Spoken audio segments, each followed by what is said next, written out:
হলো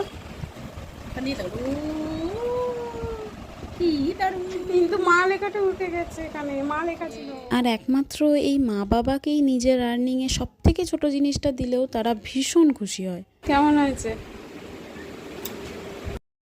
আর আমি আগেও শেয়ার করেছি যে মায়ের ফুল খুব পছন্দ, কিন্তু আমি যেহেতু ফুলটা পাইনি মাকে এসে বলেছিলাম, তো মা বলল কি আছে, এটা তো এনেছিস, এটুকুই অনেক। ওগুলো তো অনেকগুলো চকলেট আছে। খাও, একটা খাও আপাতত, একটা খাও। খাও খাও করলেও সেই আমাদেরকেই আগে খাওয়াবে।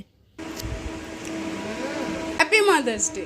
Thank you. পৃথিবীর প্রত্যেকটা মাকে জানাই শুভ মাতৃদিবসের শুভেচ্ছা ও ভালোবাসা, আর প্রত্যেকের দীর্ঘায়ু কামনা করি। দেখা হচ্ছে নেক্সট ব্লগে। টাটা।